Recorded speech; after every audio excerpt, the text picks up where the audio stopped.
let's talk about a secret for radical self-confidence. And it comes from a really unexpected source, a 16th century French philosopher who did something kind of crazy. He decided to write a book about all of his flaws. But first, let me just ask you this. What if you could become completely immune to what other people think of you? And I don't mean through arrogance or just not caring. I mean something much deeper, much more powerful than that. See, this isn't about building some kind of wall around yourself. The secret we're going to explore today is all about radical self-acceptance, a kind of genuine confidence that just doesn't depend on likes or praise or any of that external validation. Okay, so to really get this, we need to meet a guy named Michel de Montaigne. Now, back in 1580, this French nobleman did something completely unheard of. He published a book all about himself, but not his achievements. Oh no, it was about his flaws, his embarrassing thoughts, and all of his inner contradictions. You'd expect him to get laughed out of town, right? But the absolute opposite happened. He became one of the most influential thinkers in history. So why? Why did exposing his deepest flaws make him stronger, not weaker? Well, that's the paradox we're going to unravel.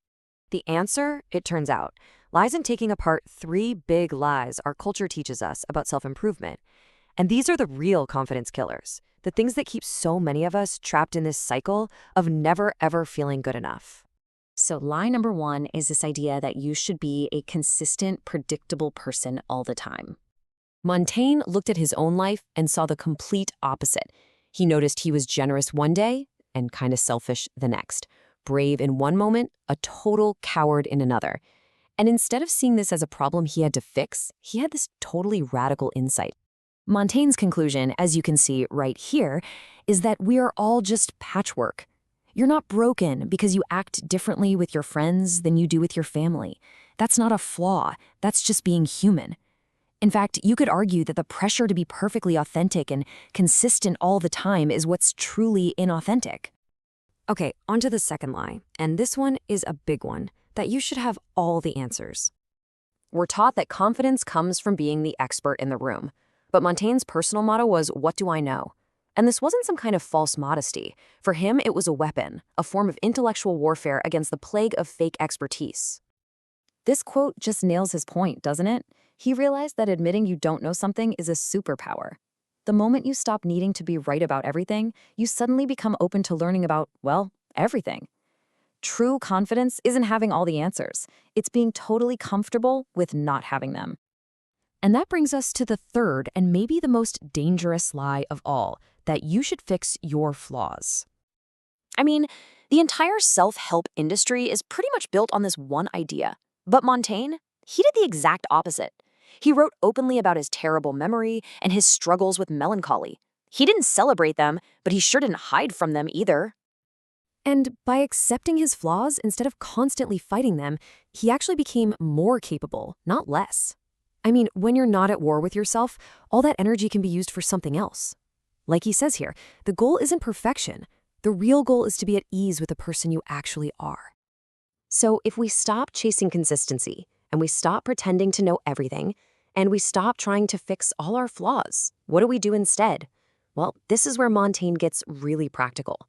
He developed 4 practices for building what he called inner freedom, and he tested them during a life filled with religious wars, political chaos, and deep personal loss. So these are the 4 pillars of his whole approach. First, solitude, really mastering the art of being alone with your own thoughts. Second, questioning, and that means questioning everything, especially your own beliefs. Third, mortality, embracing the fact that your time is limited. And fourth, influences, choosing who you listen to and who you spend time with very, very carefully. Let's break each one down. First up, solitude. Montaigne believed we all need a backshop all our own, like a private internal space where we can retreat. Now, this isn't about being lonely, it's about being alone. It's that place where you can connect with your own values, away from the performance of public life, and really find out who you are when nobody else is watching. Second, you have to practice questioning. And yeah, he would absolutely want you to be questioning what I'm saying right now. He would deliberately seek out opposing viewpoints, not to win arguments, but just to better understand his own thinking. And this practice, over time, it makes you immune to what we'd now call ideological capture. You really become a free thinker. The third practice is probably the toughest. embrace your own mortality.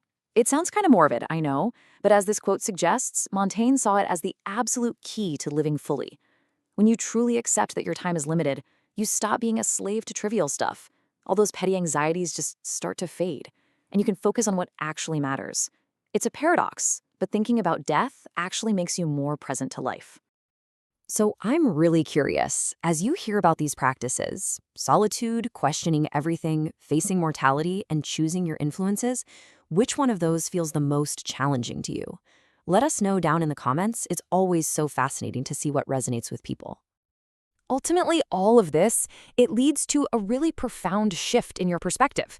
You start to realize the goal of all this inner work was never, ever about perfection. It was always about something far more attainable and honestly much more valuable. This slide really just illustrates the difference perfectly. Our culture is screaming at us to fix our flaws and seek perfection. Montaigne's path is about working with our flaws to find peace. It's a huge shift from that constant, exhausting striving to just having a stable internal foundation. After a whole lifetime of self-study, Montaigne famously wrote, "I am myself the matter of my book." You see, his ultimate project wasn't to become someone else. It was simply to understand himself. And his reward wasn't perfection. It was peace. And that really leaves us with one final question. Montaigne made his messy, contradictory, totally human life the subject of his great work. So, what story will your life tell? If you enjoyed this deep dive into philosophy for modern life, make sure you subscribe to Mindscope Philosophy for more thought-provoking ideas. Thanks so much for watching.